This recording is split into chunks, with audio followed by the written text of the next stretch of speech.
Como la idea en este panel es, yo les voy a hacer una serie de preguntas a los dos panelistas y a continuación daré la palabra a unos cuantos para que podáis también hacerles unas preguntas referente a este tema, pues vamos a intentar darle un poco de dinamismo. Y yo, si me permitís una cuestión, si me permitís 40 segundos, sí que me gustaría mandar un saludo desde aquí a los compañeros del SPD, que mañana tienen unas elecciones muy importantes, que mañana creo que van a tener un buen resultado. Creo que el SPD ha sido un partido histórico, ha tenido una relación y una vinculación con nuestro país histórica, y en ese sentido yo estoy convencido que tendremos un buen resultado y que, además de este buen resultado, estos compañeros no solamente pensarán en Alemania en el futuro, sino que también pensarán en el conjunto de Europa y pensarán en los españoles y en los europeos que peor lo están pasando. Por lo tanto, sí que después de la anterior mesa y de la cantidad de reflexiones que se han hecho, a pesar de que tengamos que repetir algunos conceptos, sí que es verdad que el PP ha iniciado esta reforma de la educación bajo una premisa, y es que la educación en España no funciona. Y, sin embargo, estamos viendo estos últimos 3 años que la educación está mejorando, que los índices de la OCDE, el famoso informe PISA, nos estaban dando unos buenos resultados, conjuntamente con Corea, probablemente los mejores del mundo. Pero, claro, la educación no es como la construcción. Esto es algo que lleva tiempo y, por lo tanto, estos resultados vienen de una inversión en educación que hemos hecho muy profunda los socialistas hace años. Y yo sí que quería preguntaros precisamente sobre este tema. Quería preguntaros sobre los riesgos que están teniendo los recortes de estos 2 últimos años del Partido Popular en materia de educación, los riesgos que hacen que este país pueda tener un futuro mucho más complicado. Quería, en primer lugar, que me dieseis una respuesta a este tema, y luego se os preguntaré sobre la ley, sobre la famosa ley, para que también me deis una opinión global sobre qué opinión os merece la famosa LOMCE. Así que le damos, si os parece bien, la palabra en primer lugar a José Miguel y luego a Alfredo. Muy buenos días, muchas gracias. Efectivamente, estamos ante una ley que para nada va a cumplir su título. Esto no es mejorar la calidad del sistema educativo español en ningún caso. Encubre, como se ha dicho, una profunda reforma ideológica en la educación española. Nos remite a una situación preconstitucional en algunos aspectos. Y esto es fácilmente visible, sencillamente, viendo que gran parte del argumentario en el que se ha sustanciado por parte de la derecha la defensa de esta ley se hace sobre bases que no tienen fundamento. Y ahí estamos ante un foro que organizan nuestros compañeros socialistas europeos. El último informe de la Comisaria Europea de Educación sobre la convergencia, el grado de convergencia que tienen los distintos países en la Estrategia 2020, señala con toda nitidez el grado de cumplimiento que nuestro sistema educativo español ha ido siguiendo en los últimos años. Y efectivamente, nos situamos, y lo digo con absoluta conciencia de lo que estamos comentando, nos situamos al mismo nivel que países como Alemania, Italia, Francia o el Reino Unido.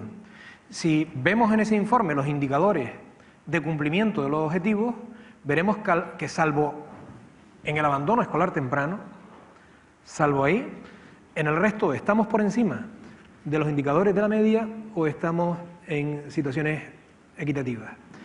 Se nos denota también los resultados en los distintos informes de la OCDE, los informes PISA, y realmente el balance que se hace de los 3 últimos informes PISA en cuanto a resultados de rendimientos académicos, nos encontramos que el balance general es que este país progresa y avanza, lo cual no quiere decir que nos encontremos satisfechos con hechos, ni mucho menos, ¿no?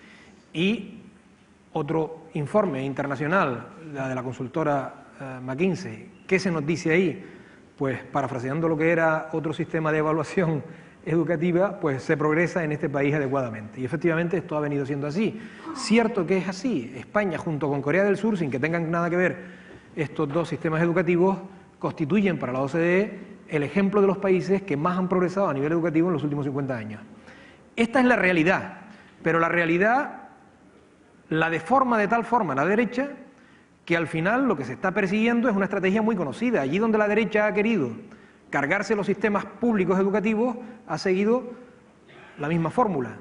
Es decir, producir una visión absolutamente deformada de la realidad para hacer inevitable el cambio político, el cambio en medidas políticas que quieren llevar a cabo, que es sencillamente un cambio de alto componente ideológico y en el que luego a lo mejor podemos entrar. Muy bien, Alfredo, por favor. Bueno, gracias, Ricardo. Dejadme primero que dé las gracias al rector de la Universidad de Cantabria, Pepe, que se ha incorporado aquí, ya lo había hecho antes, que han presentado la jornada, pero has venido ahora, por tanto, gracias por la hospitalidad. No se me ocurre ningún lugar mejor para hacer unas jornadas sobre educación, investigación e innovación que esta universidad. Por tanto, te agradezco mucho la hospitalidad que nos has dado. En segundo lugar, se me ha mencionado varias veces desde la tribuna y siempre como acelerador no de partículas, sino de intervenciones, ¿no? Y luego he sido yo el que le he dicho a la mesa redonda y le he pedido a Eider que diera más tiempo. Veréis por qué. Porque hemos organizado este seminario, diálogo, como queráis llamarlo, justamente para que la gente participe y tenemos dos mesas redondas de lujo. Una ya la habéis visto, ha sido de lujo. Habéis escuchado pues, a Jesús, a Paco, a Carlos, a Luciano y a Ana, y creo que ha sido magnífico y cada uno ha dado una visión de la educación y creo que ha sido un espectáculo educativo. La que viene después será de lujo también y por tanto vamos a los socialistas a discutir y a escuchar un poco, porque hay muchos que van a participar en las mesas que no son del PSOE, que quieren colaborar con nosotros y por eso es por lo que le decía a Eider, corre, corre, corre, y yo me voy a aplicar el cuento y voy a correr. Este es el último diálogo, pero es el más importante. Se ha dicho 1000 veces desde aquí y es completamente cierto, ¿no? Nosotros somos un partido muy antiguo, pero si recordáis, en nuestra primera simbología, que ya está casi olvidada, había un libro. ¿Os acordáis? Había un libro, un yunque, el trabajo y un libro. Había un libro. Y le decía yo ahora a Eva que aquí en este momento, desde el punto de vista orgánico, hay 3 secretarios generales, la de Cantabria, el de Canarias y el del partido. Los 3 somos docentes, bueno, Eva no, pero casi, pero los 3 hemos sido consejeros y ministro, en mi caso, de educación. No es casual, ¿eh? Es verdad, la educación está en el corazón del Partido Socialista y lo que pretendemos es que vuelva a estar en el corazón de la sociedad española. Con un ánimo que tiene que ver con la igualdad de oportunidades, sin duda. Siempre hemos pensado que la educación es la palanca más importante para garantizar la igualdad y para que los que no tienen puedan progresar. Siempre lo hemos pensado. Pero es que ahora, además, y esto es lo que me irrita de la derecha, la educación se ha convertido también en el instrumento para crecer.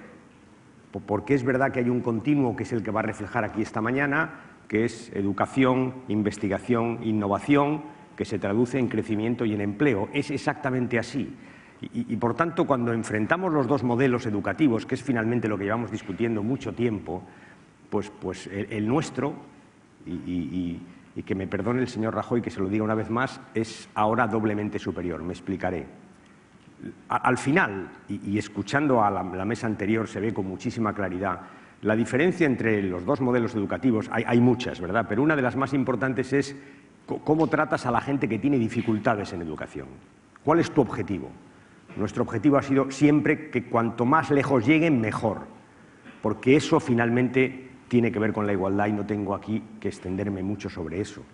Y por tanto, cuando nos hemos enfrentado con el problema de la educación, lo decía Ana con mucha fortaleza, hemos tratado justamente de echar una mano a los que tienen dificultades y de que todo el mundo progrese cuanto más mejor. Ese ha sido nuestro modelo educativo. Y la derecha siempre ha pensado que si alguien fracasa o va con retraso, acaba molestando, lo mejor es excluirlo y ya está. Sabiendo además que es verdad que la educación es una carrera, pero no todos salen del mismo sitio, ni todos llevan el mismo equipamiento, ni todos tienen las mismas ayudas. Y que por tanto esa exclusión temprana no importa mucho porque finalmente reproduce cabalmente el origen social de quien accede a la educación. Ese han sido los dos modelos.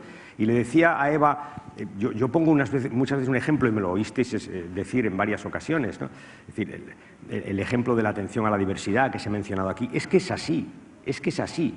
El problema es que al final, cuando un chico tiene problemas en la escuela, tienes que echarle una mano individualmente, es así. Esa es la diferencia entre un modelo y otro. Y nosotros hemos creado, Luciano da un ejemplo de lo que estamos haciendo en Andalucía, hemos creado todo un sistema para intentar que los chavales, que los alumnos con dificultades lleguen cuanto más lejos, mejor.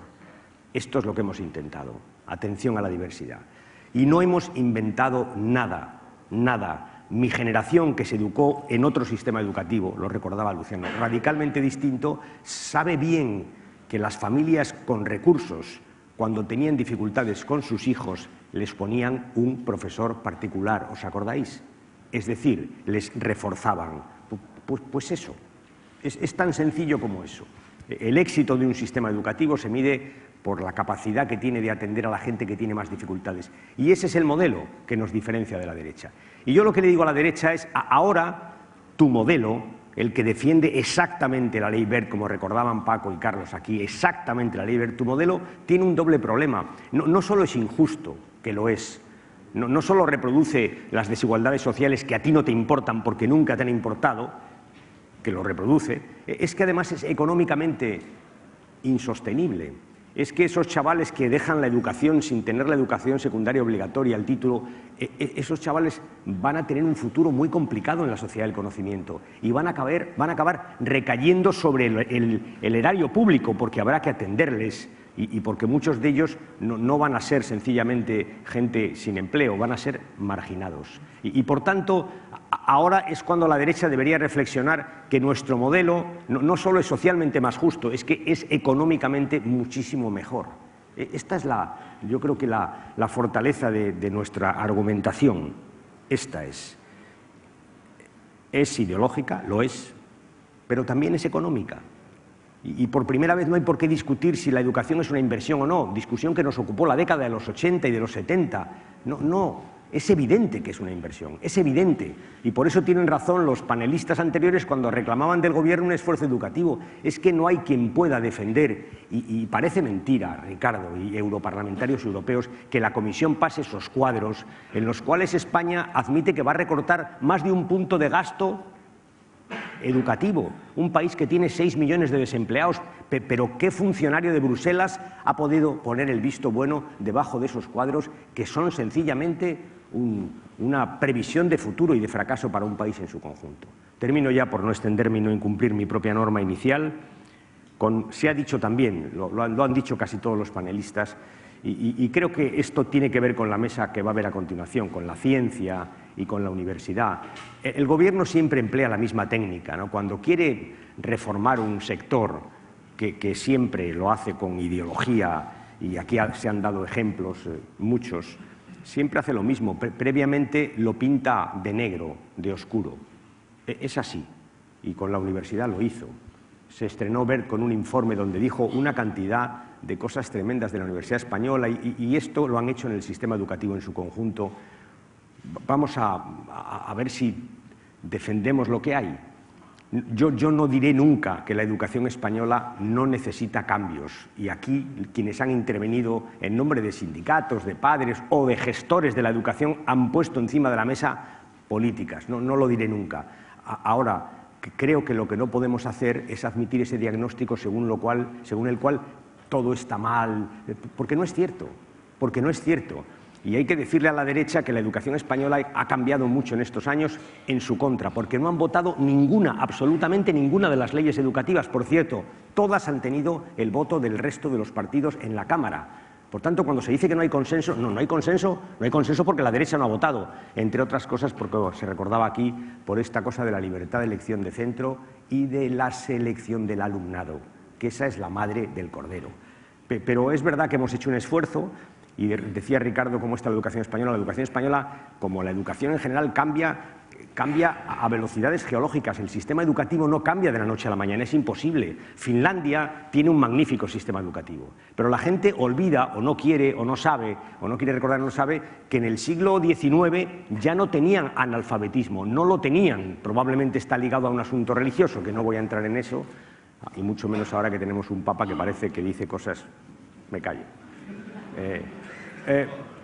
Es verdad, y España en los 80 tenía unas tasas de analfabetismo espectaculares. En resumen, se ha hecho un gran esfuerzo, hay que seguir avanzando, pero lo que no puede hacer la derecha es pintarlo todo de negro, hablar mal de nuestros profesores, hablar mal de nuestras universidades y no recibir a nuestros científicos, que eso es lo que hace, para poder hacer sus reformas que finalmente son, en este campo sí que sí, ideología de la que, por cierto, todos sabemos mucho porque lleva muchos años presente en la educación española.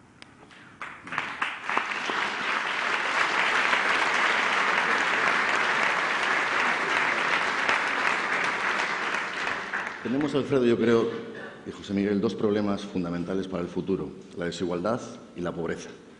Y los dos están relacionados directamente también con la educación.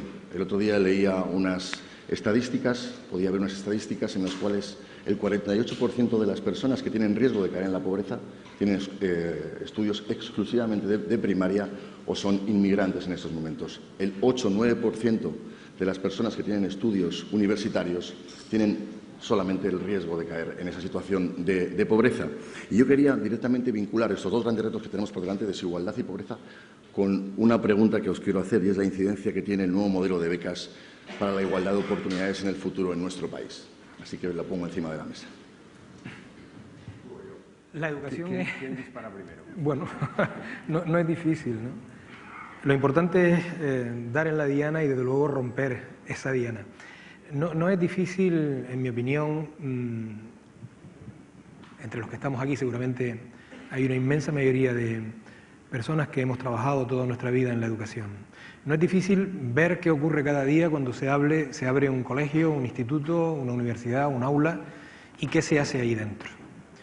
Bien, yo creo que estamos ante un problema de una dimensión extraordinaria en nuestro país. En general, lo estamos con todo, y es la eventualidad de entrar en un fracaso generacional extraordinario, o lo que es lo mismo, legar a la gente más joven un mundo mucho peor del que recibimos nosotros. Uno de los antídotos más potentes que tenemos, efectivamente, para combatirlo, es el sistema educativo. Y es el sistema educativo, efectivamente, porque es ahí donde principalmente podemos lograr invertir esa situación. Lo sabemos. Ocurre cada mañana, cada día, en cada centro educativo. Cada vez que se ayuda a una persona, jovencita, a hacer posible una tarea de aprendizaje en el nivel que sea. Bien, lo que va a ocurrir, lo que está ocurriendo, recortes, LOMCE, está provocando tal clase de heridas en estas generaciones jóvenes que van a pervivir en el futuro. O lo que es lo mismo, las generaciones más jóvenes no tienen posibilidad de esperar a que pase la crisis para evitar que lo que está ocurriendo con el sistema educativo no les condicione el futuro. Por mucho que mejore la economía o por mucho que se invierta, seguramente buena parte de las condiciones de vida en que nos hemos visto metidos estos años. No puede ser, sencillamente no puede ser. No puede ser que nos resignemos a que el instrumento principal que tenemos ahora para evitar que estas heridas del presente nunca cicatricen en las generaciones más jóvenes, tengamos que resignar a que en el presente no pueda ocurrir lo contrario. Por tanto, es muy importante que tengamos muy claro a qué nos enfrentamos y qué podemos hacer. Nos enfrentamos, lógicamente, a una situación, como decía antes, de irnos a un sistema preconstitucional, donde la educación pública va a ser convertida en algo subsidiario de la educación privada. Esto ocurrió en España, en buena parte de la historia de España, pero es que nos conduce a esto la actual deriva del sistema educativo. Y hay una cosa que es muy importante no perder de vista, y es la estrategia que se está montando para que esto sea así. No solo a través de la LOMCE, no solo a través de los recortes, de toda la estrategia que se está montando día tras día por parte de los gobiernos de la derecha. Hay una norma que me parece elemental, y es que tenemos que atender un poco lo que nos dice el rigor de la ciencia y del conocimiento.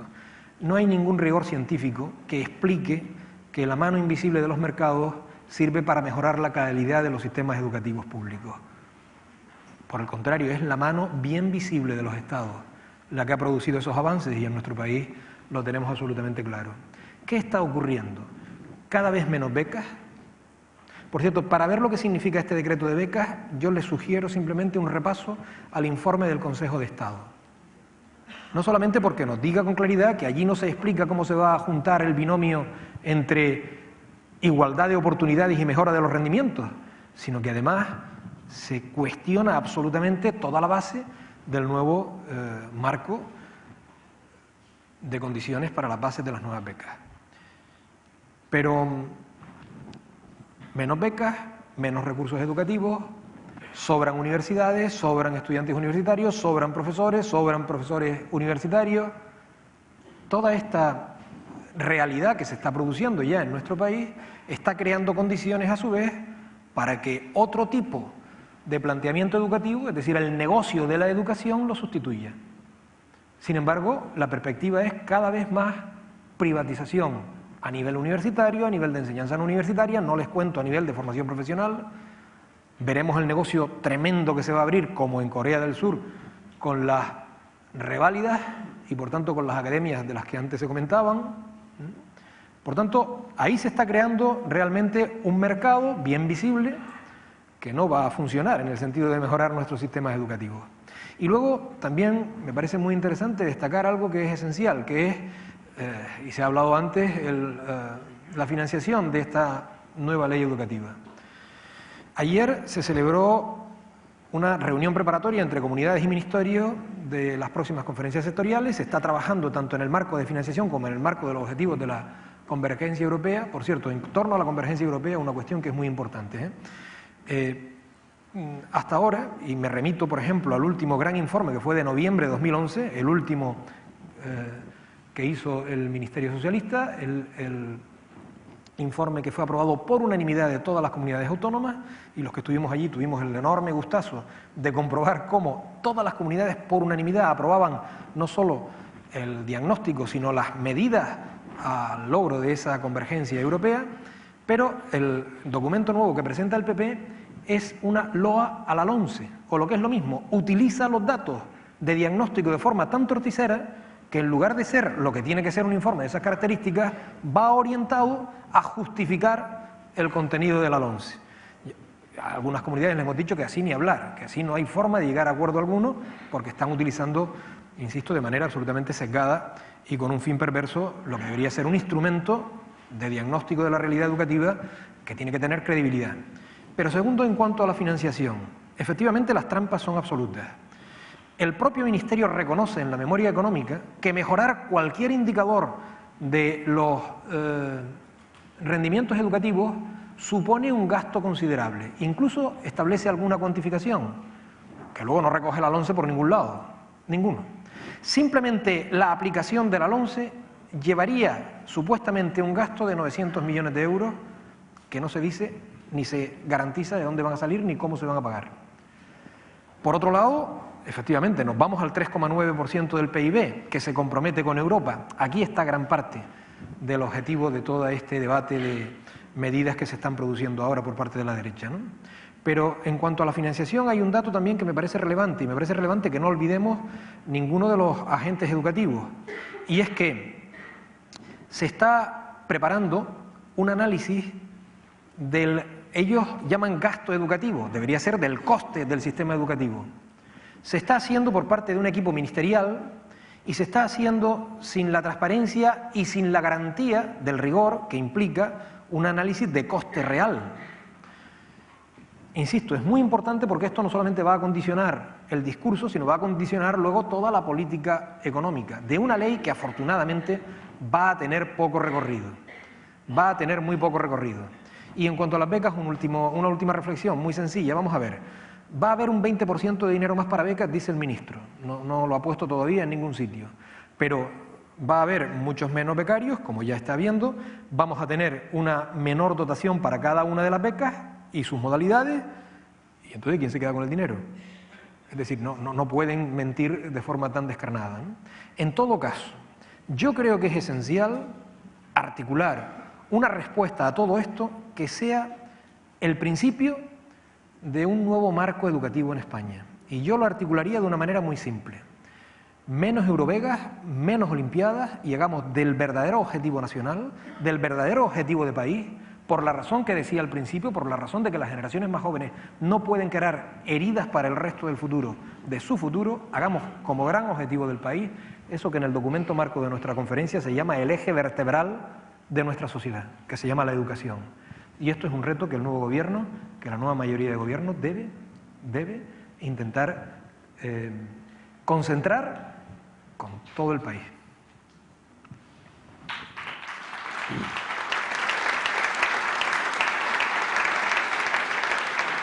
Bueno, sobre las becas yo quiero hacer solo una reflexión que tiene que ver con algo que me parece que decía Ana en la mesa anterior. Han hecho su campañita, y han dejado caer por aquí y por allá que los becarios pues que no tenían un rendimiento académico adecuado y que había que exigir un rendimiento académico. Claro, cuando tú escuchas a alguien como la vicepresidenta del Gobierno diciendo que de lo que se trata es de exigir un rendimiento académico de los becarios, a los becarios, pues claro, pues sí, como decía Luciano, es imposible, sí, es imbatible, claro que sí. El problema es que está dejando caer que hay que pedirles un rendimiento académico como si antes no se les pidiera. Siempre se les ha pedido. Siempre los becarios han tenido que aprobar. De lo que se trata ahora es de si se les pide algo más que aprobar para continuar con la beca. Eso es de lo que se trata. En resumen, de lo que se trata es pura y sencillamente de si con un 5 y dinero sigues estudiando y si no lo tienes dinero te vas o no. De eso se trata. Esto es básicamente el dilema. En un contexto que conviene conocer, todos los estudiantes universitarios en España tienen una ayuda del Estado, porque el 80% del puesto escolar lo paga el Estado. Y está bien que sea así, porque están formándose para al final contribuir al crecimiento. Y está bien que las universidades cuesten poco. Yo estoy a favor de ese modelo, pero no lo olvidemos. Este es el debate. Este es el debate. Pero, ojo, lo han hecho igual que siempre. Primero han dejado caer que los becarios, para que todos lo sepáis, si es que alguno no lo sabe, tienen un rendimiento escolar por encima de aquellos que no tienen beca. Lo tienen, por encima, ya en este momento. Se les ha pedido siempre un rendimiento escolar. Lo que ahora se trata es de pedirles un rendimiento excepcional. Y eso no es una beca, eso es una cosa distinta. Y el resultado de eso es que va a haber 10, 20, 30.000 jóvenes que van a quedarse sin beca y algunos de ellos tendrán que dejar de estudiar. Este es el tema. Y han venido con un mantra de vacaciones, que este mantra de que la economía mejora. Incluso Montoro ha dicho que pronto veríamos el milagro español, ¿no? Sí, pero veréis, hay una contradicción, ¿no? Sube la bolsa y bajan las pensiones. Suben las exportaciones y bajan las becas. Baja la prima de riesgo y suben el copago, con esa medida miserable que han puesto para que la gente con enfermedades graves pague en los hospitales. ¿No veis que ese milagro no lo queremos? Esta es la contradicción. Y eso se llama, Ricardo, desigualdad, efectivamente. Y termino ya con una reflexión que se me olvidó antes. A Jesús, a Carlos, os quiero decir y a Paco, que el Partido Socialista va a apoyar las movilizaciones contra la Ley Wert. Las vamos a apoyar. Significa que vamos a estar ahí con vosotros, defendiendo que la retiren y defendiendo un modelo alternativo de escuela. Vamos a estar en las movilizaciones contra la Ley Wert, que es la Ley Rajoy, como decía Luciano. ¿Por qué es la Ley Rajoy? Porque si Rajoy no la quisiera, habría retirado la ley y de paso al ministro y nos hubiera hecho un grandísimo favor a todos. Pero también os quiero decir otra cosa, para que quede muy clara, para que la comunidad educativa lo sepa. Como esta Ley Wert no tiene el acuerdo de nadie, hemos hecho un pacto, un acuerdo que hemos firmado todos los grupos parlamentarios menos el Partido Popular. Un acuerdo según el cual en la siguiente legislatura lo primero que hará el Parlamento será paralizar la Ley Wert. Esto significa que se va a paralizar, porque es evidente que el Partido Popular no va a tener mayoría absoluta en la siguiente legislatura y el resto la vamos a parar. Por tanto, a los educadores os digo, hay que movilizarse, hay que impedir, pero tiene fecha de caducidad. La Ley Wert como mucho durará 2 años. Y de paso le quiero decir al Gobierno, hombre, puestas así las cosas, no ponga usted en marcha la maquinaria, por ejemplo, de preparar libros de texto, no lo haga, porque va a obligar a las editoriales a hacer un esfuerzo y al final esos libros de texto no se van a dar en el sistema educativo español porque esa ley no va a entrar en vigor más allá de los 2 años que le quedan a la legislatura. Eso que quede clarísimo. Lo que no quiere decir que no intentemos que no entre en vigor nada, que se retire ya, entre otras cosas porque algunas de las medidas que contiene, que tienen mucho que ver, por cierto, con la calidad de la educación, como por ejemplo concertar centros que segregan por razón de sexo. Es evidente la relación que existe entre la calidad educativa y el esfuerzo y esta medida, esas entrarían en vigor. Por tanto, mejor que no entre, pero que sepáis todos, si entra, durará exactamente 2 años.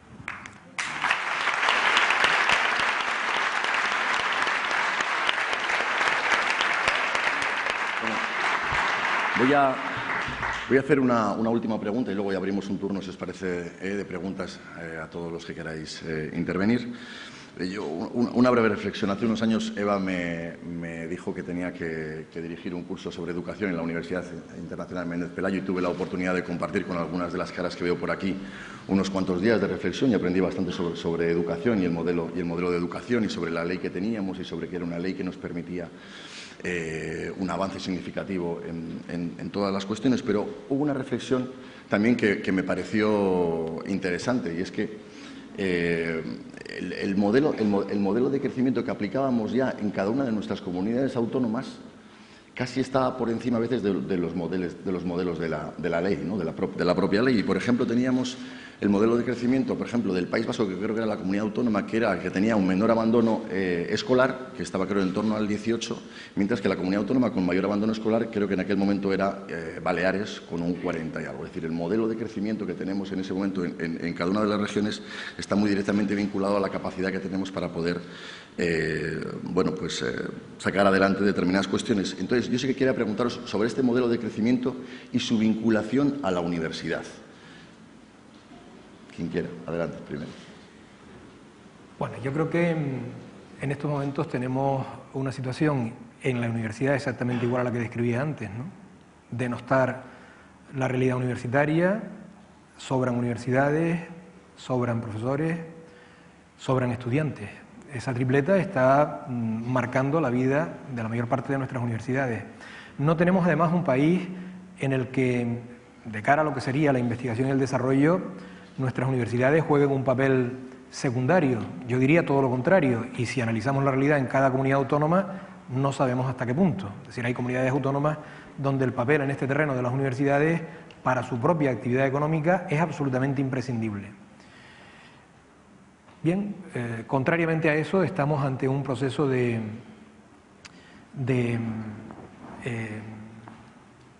privatización extraordinario. Se está preparando un gran impulso de la educación universitaria privada y, como digo, también de la educación superior no universitaria. Esta es la realidad con la que nos estamos encontrando. ¿Qué podemos hacer? Bueno, aquí tenemos dos momentos distintos. ¿Qué podemos hacer ahora en el mientras tanto y qué podríamos hacer de cara al futuro? En mi opinión, ¿qué podemos hacer? Creo que se ha puesto de manifiesto en alguna intervención anterior, la consejera asturiana, el consejero de Andalucía, nuestra compañera de Cantabria, cuando fue en su día responsable de educación, también está nuestra exconsejera hasta hace pocos meses en el País Vasco. Estamos tratando no solo de proteger al sistema público de educación en todos sus niveles, estamos intentando de que no vaya hacia atrás.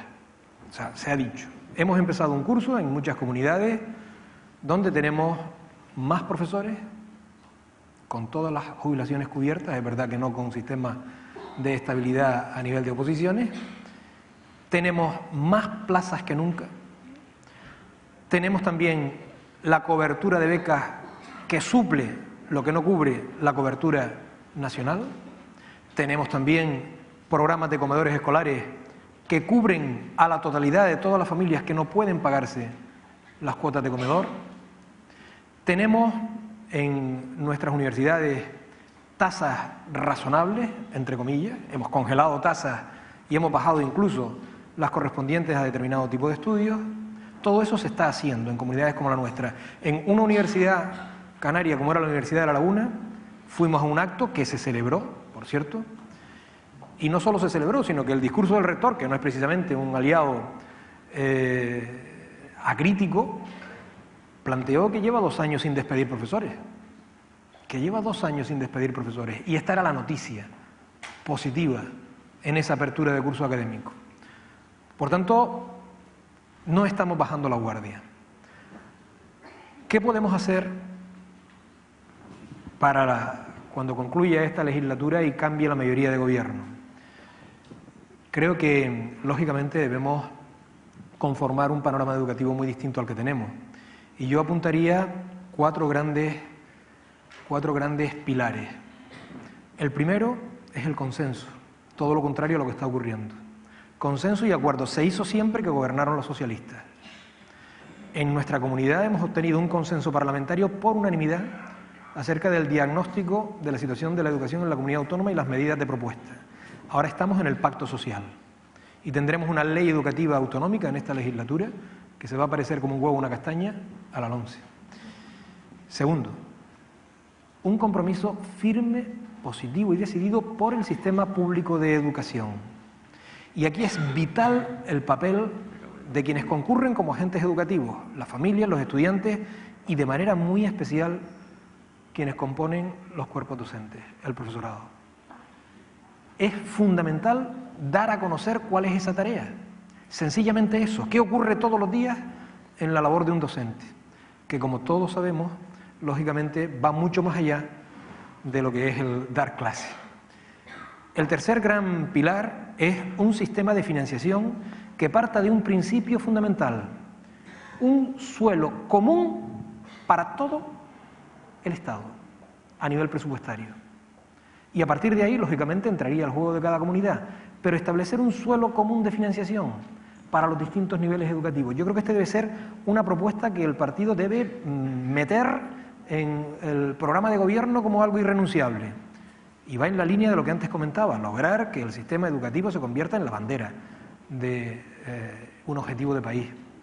Y luego, en cuarto lugar, un nuevo marco de cooperación territorial para hacer posible el éxito de un sistema educativo. No puede ser que uno vaya a las conferencias sectoriales de educación y el Ministerio piense que somos gobernadores civiles, donde vamos a recibir instrucciones para darlas en cada una de las demarcaciones. Esto ya pasó a la historia hace tiempo, ¿no? La conferencia sectorial debe semejarse más a lo que en fin, ocurre en los estados federales,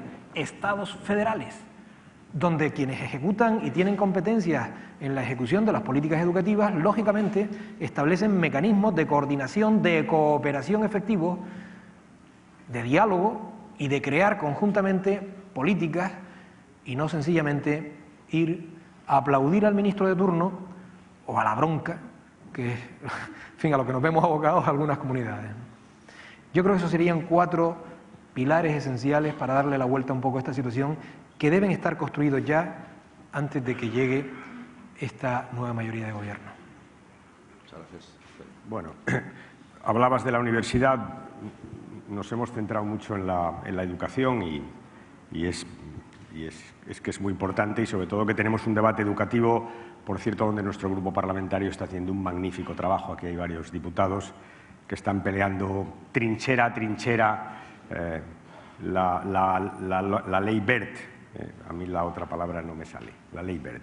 Pero es verdad que tú hablabas de la universidad y recordabas, recuerdo una frase del ministro de Educación, corregidme si es verdad, pero yo creo que dijo algo así como que en California existían 10 universidades. ¿Os recordáis aquella frase, no?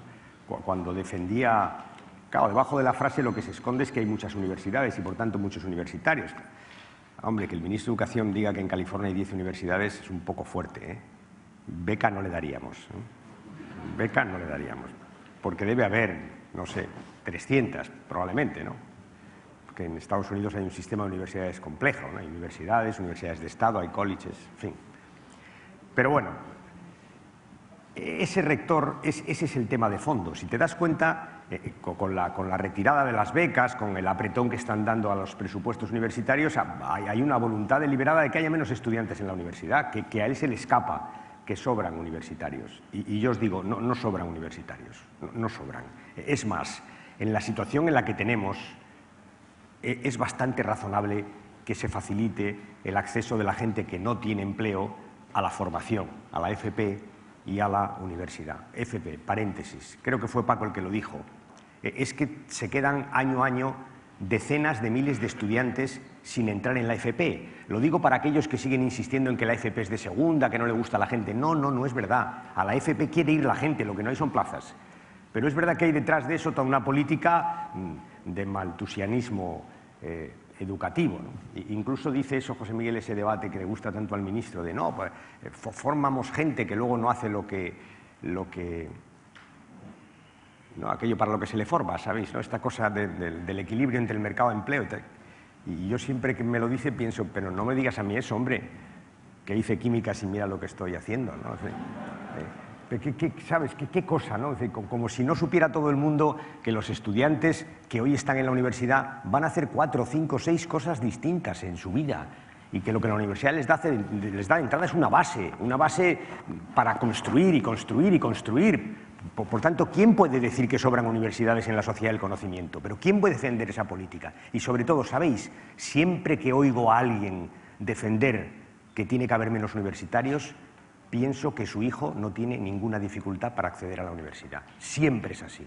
Siempre es así. Este es el debate también, porque el sistema universitario, ¿qué es? Es un sistema de acceso, un sistema de precios, un sistema de becas, entre otras muchas cosas. Alguien habló de España y ¿os habéis dado cuenta que efectivamente el partido que no se quita España de la boca está consiguiendo que haya 17 sistemas universitarios distintos en España? Que hay ya hoy comunidades autónomas que cobran el doble por estudiar que otras y que eso rompe, entre otras cosas, la unidad razonable que tiene que haber en el sistema. ¿Os habéis dado cuenta de esta monstruosidad de la política de tasas que están siguiendo, que está acabando con nuestro sistema universitario?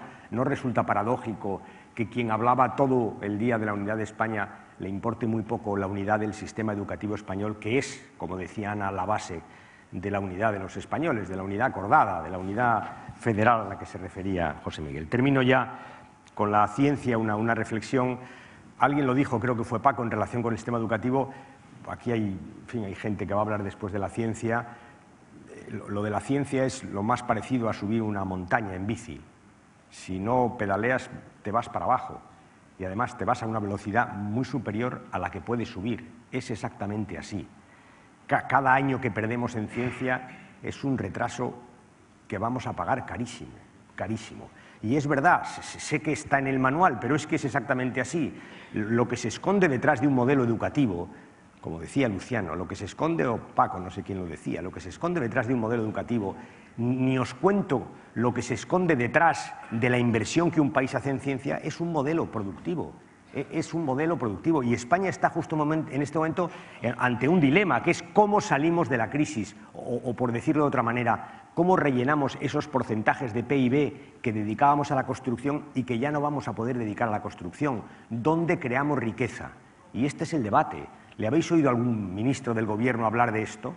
¿De qué modelo productivo, de qué modelo de sociedad, de cómo quiere crecer, de dónde quiere crecer? Bueno, pues esto tiene que ver con la investigación, clarísimamente. Y es verdad que si se apuesta por un modelo de rentas bajas, de salarios bajos, que eso es la reforma laboral, se hace lo contrario y se apuesta por un modelo de investigación y desarrollo. Por tanto, es coherente la acción del Gobierno. María, es coherente, es así. Han hecho una reforma laboral para que los salarios puedan bajar por decisión libérrima de los empresarios y en paralelo han dejado caer el sistema de I+D porque no es ese el modelo al que van. Es justamente lo contrario de lo que queremos hacer nosotros. Exactamente lo contrario. Y termino ya. Y ahora sí que sí. Aquí tenemos 3 consejeros de educación, Ana, Luciano y José Miguel, y un discurso educativo. Y esto lo estamos televisando, no sé cuánta gente lo verá, pero aquel que lo esté viendo, por favor que piense si realmente después de lo que ha oído puede sostener cabalmente que los 2 partidos somos iguales. ¿Verdad que no? ¿Verdad que no? Eso...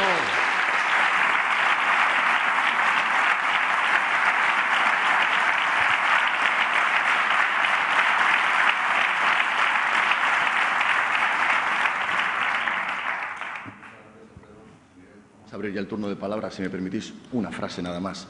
Yo creo que al ministro Wert le faltó decir que sobran universidades y universitarios, universidades públicas y universitarios que vayan a las universidades públicas. Porque, sin embargo, en esta comunidad lo que está ocurriendo es lo contrario. Recortan la ayuda a la universidad pública y quieren crear una nueva universidad privada en esta comunidad, en mi región. Y vamos a dar la palabra a Fidel González, que mejor que un joven, para que sea el primero en intervenir y hacer la pregunta. Adelante, Fidel. Está ahí, detrás, justo, detrás vuestro, ahí le tenéis. Por aquí. Bueno, más hacia acá. Bien, pues buenos días. Mi nombre es Fidel, soy uno de los responsables del área educativa de Juventudes Socialistas de España y además el presidente de la Federación de Estudiantes Progresistas. Antes que nada, me gustaría destacar que, bueno, como hemos venido denunciando, tanto la comunidad educativa, prácticamente en su conjunto, como el Partido Socialista y Juventudes Socialistas de España, nos encontramos ante una contrarreforma educativa brutal, ¿no?, que toca a todos los niveles del sistema educativo a base de decreto, de tasazo, de recortes y, sobre todo, a base de una nueva legislación denominada LOMCE, que otros preferimos llamar Ley Wert.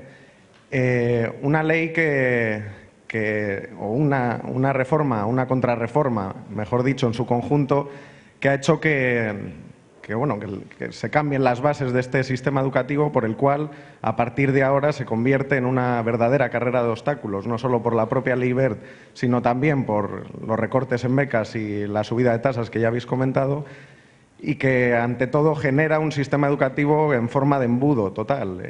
El que quiere seguir avanzando tiene mayores dificultades porque tiene que enfrentarse a las propias reválidas, y aún así el que avanza y tiene decidido todo esto, cuando llega a la hora de acabar la educación básica y comenzar su educación superior, se ve ante la dificultad económica y académica de tener que rendir por encima de la media, ¿no? Y con esto lo que quiero decir es que es un embudo, pero como estamos acostumbrados, un embudo para los de siempre. Para aquellos que tienen menos recursos será mucho más difícil seguir estudiando y, sin embargo, para los excelentes, como le gusta decir a Wert, o para aquellos que tienen suficientes recursos, el embudo será al contrario, ¿no? Todas las puertas abiertas, porque quien se pueda financiar una educación privada podrá seguir haciéndolo. Ante todo esto, me gustaría destacar unos datos o cifras que hemos conocido desde el propio Ministerio de Educación esta semana, que me han parecido, dos de ellos sobre todo, totalmente escalofriantes. Uno, que más de medio millón de niños y niñas, en concreto 578.000 niños y niñas en nuestro país, se han quedado sin ayudas para los libros de texto, y el otro, como bien veníamos denunciando los socialistas, es que 24.500 estudiantes han perdido su beca. Dos datos que nos hacen ver, como comentabais, lo que está sucediendo, pero además lo que creo que hay que destacar, y bien lo decías, Alfredo, con el tema en relación a los estudiantes que pierden su beca, hay que decir siempre que los estudiantes becados tienen un mayor rendimiento. El 79% de los créditos los aprueban los estudiantes becados frente a tan solo el 65% de los no becados, con lo cual hay que dejarlo de manifiesto.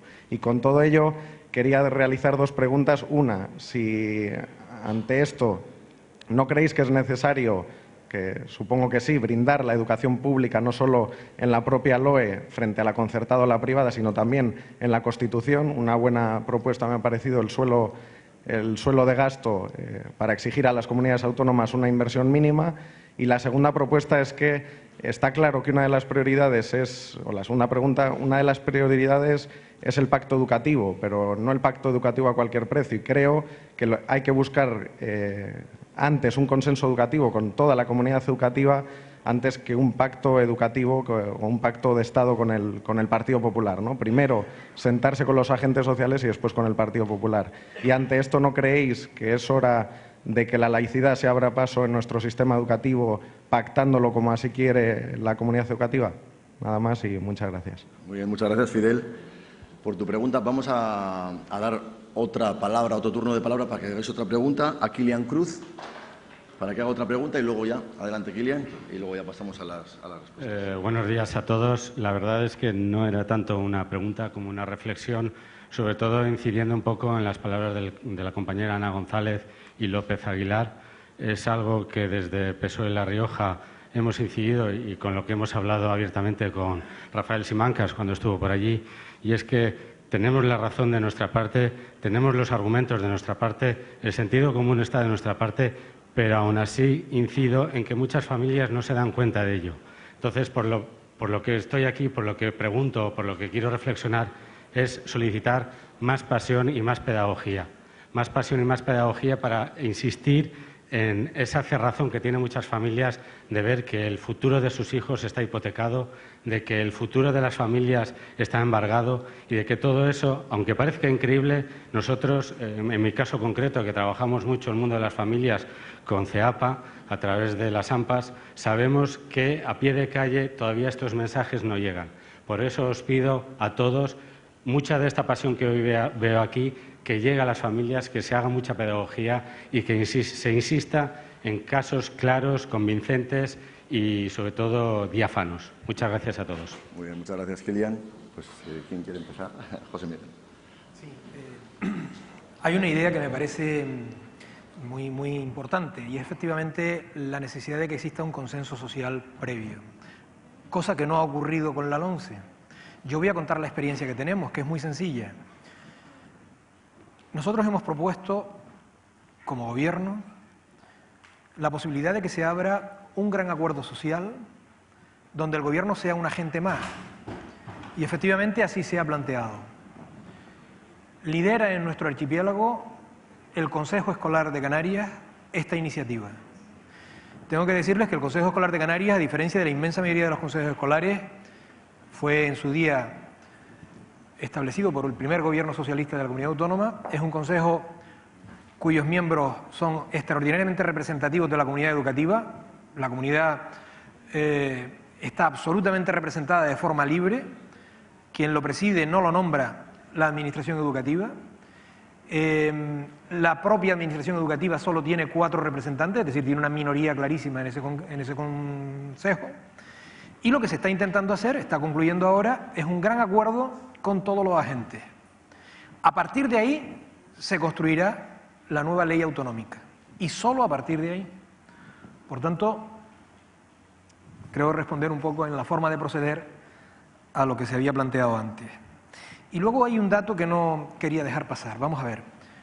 Nosotros tenemos un presupuesto en Canarias como comunidad autónoma de 6.000 y pico millones de euros, no llega a 7.000. En los 2 últimos años, para la educación y procedente de la financiación que viene del Gobierno central, se han perdido más de 340 millones de euros, que venían antes, venían en 2011 con el último Gobierno socialista, más de 340 millones de euros. Esto es muy relevante porque, sobre todo, a la hora de gestionar un sistema, cuando pierdes tantos recursos, es muy complicado. Pero, ¿se pueden hacer las cosas de otra manera? Sí, y a pesar de eso, sí. Se puede proteger, e insisto, en el ámbito de las becas, me parece esencial que en estos momentos sean las comunidades autónomas las que cumplan un papel de protección esencial. Nosotros hemos podido cubrir la totalidad de la demanda de aquellos alumnos que quedaron fuera de las becas universitarias del Ministerio, con recursos propios, sin cambiar los criterios que había cambiado el Ministerio. Aquello de elevar la nota de entrada del 5 al 6 y ahora del 5 al 6,5. Eso ha ocurrido y está ocurriendo en otras comunidades nuestras, ¿no? Por tanto, creo que es esencial, en mi opinión, no bajar la guardia en este momento, no esperar a que esto cambie en un futuro deseable. Y me parece muy importante que de todo esto hay que hacer clara pedagogía, de las consecuencias que se están produciendo acerca de lo que está suponiendo en estos momentos la creación de un sistema que está pensado para el negocio y no para la cobertura de los derechos.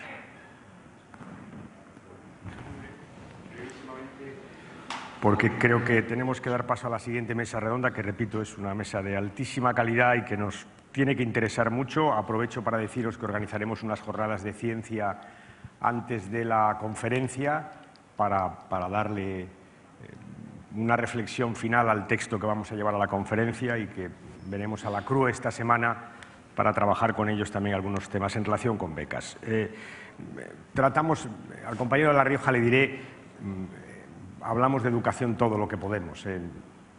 Yo particularmente no me la quito de la boca. Otra cosa distinta es que interesa lo que interesa, ¿sabes? La gente dice que es muy interesante, pero luego, como sabes, hay otros temas que son más apasionantes, ¿no?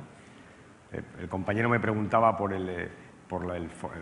la necesidad de que haya una base social, una base mínima, un suelo para la educación y la sanidad, y no le voy a contestar porque eso me lleva a la reforma de la Constitución y ya tengo el mantra y ya, por tanto, pero sí, algo de eso habrá. Hacemos un esfuerzo enorme porque es verdad que la educación nos preocupa y siempre echamos de menos que todo el mundo hable de educación y diga lo importante que es, y luego al final los debates educativos pasen siempre a la página 57 del periódico y además, a ser posible, en letra muy pequeña, ¿no? Pero en fin, estamos en esto, porque nos preocupa y porque creemos que es importante. Termino ya con dos reflexiones muy rápidas, una sobre el conocimiento y la izquierda. Alguno me lo habréis oído decir. La izquierda ha nacido, entre otras cosas, para conseguir la igualdad, ha nacido para repartir y para que la gente tenga una vida lo más decente posible y además que la riqueza se reparta de forma justa, ¿no? Y hay que reconocer que en términos históricos esta tarea ha sido muy difícil. Ahora seguramente tenemos una oportunidad desde la izquierda que no hemos tenido nunca, porque las sociedades ya no van a crecer porque tengan petróleo, carbón o dinero, van a crecer justamente por la capacidad que tengan de crear conocimiento, y el conocimiento se puede repartir mucho más fácil. Por tanto, lo que trato de decir es que la sociedad del conocimiento, la educación, la investigación, la innovación, brinda a la izquierda en cada país y en el conjunto de los países una excepcional oportunidad para conseguir una sociedad más justa, que es finalmente de lo que hablamos. Nunca hemos estado tan cerca o nunca hemos tenido un instrumento tan poderoso como es el conocimiento, que pese tanto en la vida de los pueblos, que se pueda poner al servicio de todos los ciudadanos. Esta es la reflexión que creo que desde la izquierda debemos de hacer. Y por eso os digo, no solo por la igualdad, también por el crecimiento, por el empleo. Este es el corazón de nuestro proyecto político. Esta es la esencia de nuestro proyecto político. Y termino ya. Vamos a una conferencia política donde vamos a preparar un proyecto que es nuevo. Es verdad que una parte del proyecto no es exactamente nuevo. Consiste simplemente en recuperar lo que están cambiando. Aquí se ha hablado de una frase que a mí me gusta mucho, de la reconstrucción social. Eso nos va a tocar hacer, reconstruir la sociedad, porque hay, o los servicios sociales, porque parece que van a cambiar la ley del aborto. No vamos a hacer una ley alternativa. Le diremos a las mujeres que si la cambian, cuando ganemos, volveremos a cambiarla. No vamos a hacer un sistema de becas alternativo, vamos a poner el que teníamos y le vamos a dotar de más recursos. Por tanto, una parte de la tarea programática nos la está haciendo la derecha, pero quiero deciros que hay otras cosas que no. Y aquí han salido cosas sobre las que conviene que reflexionemos. Hay otras cosas que no. Y os pido que lo hagamos con profundidad. ¿Sabéis por qué? Porque no estamos haciendo solo un proyecto político para el Partido Socialista. Estamos haciendo un proyecto político para España, que se traducirá en proyectos de gobierno para España. En definitiva, nos estamos preparando, compañeros, para volver a gobernar, lo que sucederá exactamente dentro de 2 años. Esta es la tarea y esto es lo importante de este tipo de coloquios que hoy tenemos. Gracias, compañeros, gracias, compañeras, y vamos a dar paso a la siguiente mesa redonda. Pues, sin más, presento a Teresa Riera.